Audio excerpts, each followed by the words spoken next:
প্রতিজ্ঞা ধারাবাহিকের আজকের পর্বতে দেখা যায় অভি এবং ছুটি দুজনে মিলে একটা পাইস হোটেলে ঢোকে। তবে সেখানকার পরিবেশ দেখে অভি তার নাক মুখ কুঁচকে ফেলে। সে তো আর এমন পরিবেশে কখনো আসেনি, আর এমন পাইস হোটেলে সে কখনো খাবারও খায়নি। চারিদিকে মানুষে কিচকিচ করছে, তার উপর এসিও নেই। এভাবে খাবার খাওয়া যায়, এই কথাগুলো সে ছুটিকে বলতে থাকে। তবে ছুটি বলে ওঠে, আমরা এভাবেই খাই। এই বলে একটা টেবিল আর চেয়ারে তারা দুজন বসে পড়ে। একজন ওয়েটারও আসে খাবারের অর্ডার নিতে। একে একে সমস্ত মেনু সে বলতে থাকে। তবে অভির খুব একটা পছন্দ হয় না মেনুগুলো। অভি ছুটিকে বলে ওঠে, আপনি তো এখানে খাবার খেয়েছেন, আপনিই বরঞ্চ অর্ডারটা দিন। ছুটি তখন অভিকে জিজ্ঞাসা করে, আপনি কি খাবেন? অভি বলে, মাটন অর্ডার দিন। তবে মাটনের অনেক দাম হওয়ায় ছুটি বলে ওঠে, না না, মাটন খাওয়া যাবে না, আপনি বরঞ্চ বাটা মাছের ঝোল, ডাল আর সঙ্গে কাটা চচ্চড়ি দিয়ে দিন। ছুটির কথা শুনে অভি অবাক হয়ে শুধু তাকিয়ে থাকে। এরপরেই তাদেরকে কলার পাতায় খাবার দেওয়া হয়। খাবারগুলো দেখে অভি কেমন যেন তাকিয়ে থাকে। ছুটি বলে ওঠে, আপনি কাঁচা লঙ্কা খাবেন? অভি বলে ওঠে, না না। এরপর ছুটি খাওয়া শুরু করে দেয়। তবে অভি খাচ্ছে না দেখে তাকে জিজ্ঞাসা করলো। অভি বলে ওঠে, আমার একটা স্পুন লাগবে। এরপর একজন লোক এসে একটা চামচ দিয়ে যায় অভিকে। অভি একটু তরকারি মুখে নিতেই সে বলে ওঠে, এত ঝাল আপনি কি করে খাচ্ছেন? অভি ঝালের জন্য ঠিকমতো নিঃশ্বাস ফেলতে পারছিল না। তখন ছুটি তার নাক চেপে ধরে। আর বেশ কিছুক্ষণ এভাবে থাকার পর অভি স্বাভাবিক হয়ে ওঠে। তবে সে মাছ দিয়ে খেতে পারে না, তা দেখে ছুটি তার মাছটা বেছে দেয়। তাদের খাবার খাওয়ার মধ্যেই হিরণময়ী অভির ফোনে ফোন করে। অভি দেখতে পেয়ে ছুটিকে বলে ওঠে, আমাদের দ্রুত এখান থেকে বেরোতে হবে। আর হ্যাঁ, ওখানে গিয়ে আপনি কিন্তু সকলের সামনে আমাকে উকিল স্যার বা আপনি করে কথা বলবেন না, তুমি করে কথা বলবেন।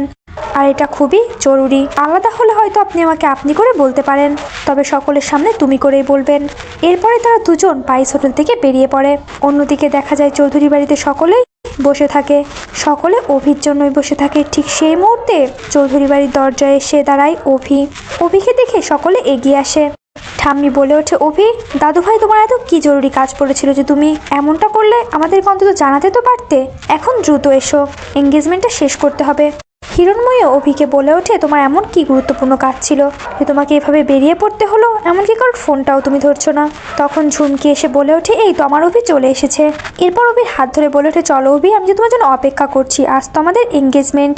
অভি তখন ঝুমকির হাতটা ঝাড়ি দিয়ে সরিয়ে বলে ওঠে, আমার জন্য যদি কেউ অপেক্ষা করে থাকে সেটা আমার স্ত্রী। সে আমার সঙ্গেই রয়েছে, আর সে এই বাড়িতে গৃহপ্রবেশের অপেক্ষায় রয়েছে। যেটা শুনে তো সকলের মাথায় পুরো আকাশ ভেঙে পড়ে। অভির ভাই বলে ওঠে, দাদা ভাই, তুই কি আমাদের সঙ্গে প্রাঙ্ক করছিস? অভির ঠাম্মি বলে ওঠে, দাদু ভাই, এসবই আর কি কিন্তু আমার ভালো লাগছে না, সময় পেরিয়ে যাচ্ছে, ভেতরে চলো। ঠিক তখনই অভির পেছন থেকে বেরিয়ে আসে ছুটি। অভি ছুটির হাতটা শক্ত করে চেপে ধরে আর বলে ওঠে, মিট মাই ওয়াইফ ছুটি, আমি আজই ওকে বিয়ে করেছি। কথাটা বলা মাত্রই জানো পুরো রায়বাড়িতে একটা বিস্ফোরণ ঘটে গেল। সকলেই পুরো স্তব্ধ নয়নে শুধু অভির দিকে তাকিয়েই রইল। ঠাম্মি বলে ওঠে, এসব কোন ধরনের মশকরা হচ্ছে অভি দাদু ভাই? এগুলো কিন্তু আমার একদমই পছন্দ নয়। অভি বলে ওঠে, ঠাম্মি, আমি কোনো মজা করছি না, আমি ছুটিকে ভালোবেসে বিয়ে করেছি। হিরণময়ী তো প্রচণ্ড রেগে যায়। অভির ঠাম্মি বলে ওঠে, তুমি তো আমাকে কথা দিয়েছিলে দাদু ভাই, তুমি বিয়ে করবে। অভি বলে ওঠে, হ্যাঁ, আমি তোমাকে কথা দিয়েছিলাম ঠাম্মি, তুমি তো ছোটবেলা থেকে বলতে যে আমার খুশির ওপরে তোমার আর কোনো চাওয়া নেই। তাহলে আজ কেন তুমি আমার খুশিতে খুশি হতে পারছো না ঠাম্মি? আর আমি তোমাকে কথা দিয়েছিলাম যে আমি বিয়ে করব, তবে কাকে বিয়ে করব সেটা তো আমি তোমাকে বলিনি। হিরণময়ী বলে ওঠে, তুমি কি আমাদেরকে অপমান করছো এভাবে এনে? আর তুমি লজিক দেখাচ্ছ আমাকে? তোমার সাহস কি করে হলো আমার মেয়েকে এভাবে অপমান করার? অভির বাবা অভিকে অনেক কথা শোনাতে থাকে। অভির ঠাম্মি বলে ওঠে, পরি ব্যতীত আমি অন্য কাউকে তোমার বিয়ে হিসেবে কোনোদিন মেনে নেব না, সে যে মেয়ে হোক না কেন। একমাত্র পরি এই বাড়ির বউ হতে পারবে, তাছাড়া কেউ নয়। এদিকে বাকি সব গেস্টরাও কটূক্তি করতে থাকে রায়বাড়ি সম্পর্কে। তখন অভির মা অভির বাবাকে তাদের সকলকে অনুরোধ করে বাড়ি থেকে যেতে বলে। এরপর সকলে চলে গেলে অভির বোন ঈশা অভিকে বলতে শুরু করে যে, তুই কি করে পারলি এরকম একটা কাজ করতে? সকলকে অপমান করে তুই খুশি হয়েছিস তো? অভিও তার বোনকে ছাড়ি দিতে শুরু করে।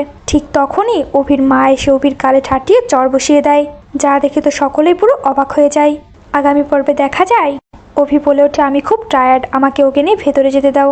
ঠিক তখনই অভির ঠাম্মি সামনে এসে দাঁড়িয়ে বলে ওঠে, তোমার রুমে গেলে তুমি একা যাবে, এই মেয়েটি নয়। অভি বলে ওঠে, আমি ওর হাত ছাড়ার জন্য আনিনি, আমি ওকে প্রতিজ্ঞা করেছি বেঁচে থাকতে আমি আর ওর হাত ছাড়বো না। অন্যদিকে ছুটি খেয়াল করে দেখতে পায় ঝুমকি বেশ কিছু গয়নার বাক্স থেকে গয়নাগুলো সরিয়ে নিচ্ছে, যা দেখে ছুটি মনে মনে বলে ওঠে, ঝুমকি, আমি জানি তুই এগুলো চুরি করবি, তবে তোকে তো আবার আটকাতেই হবে। আর এখানে আজকের পর্বটি শেষ হয়ে যায়। তো বন্ধুরা, প্রতিজ্ঞা ধারাবাহিকের আজকের পর্বটি তোমাদের কেমন লেগেছে অবশ্যই জানিয়ে দাও কমেন্ট করে। আর চ্যানেলে নতুন থাকলে অবশ্যই চ্যানেলটি সাবস্ক্রাইব করতে একদমই ভুলো না।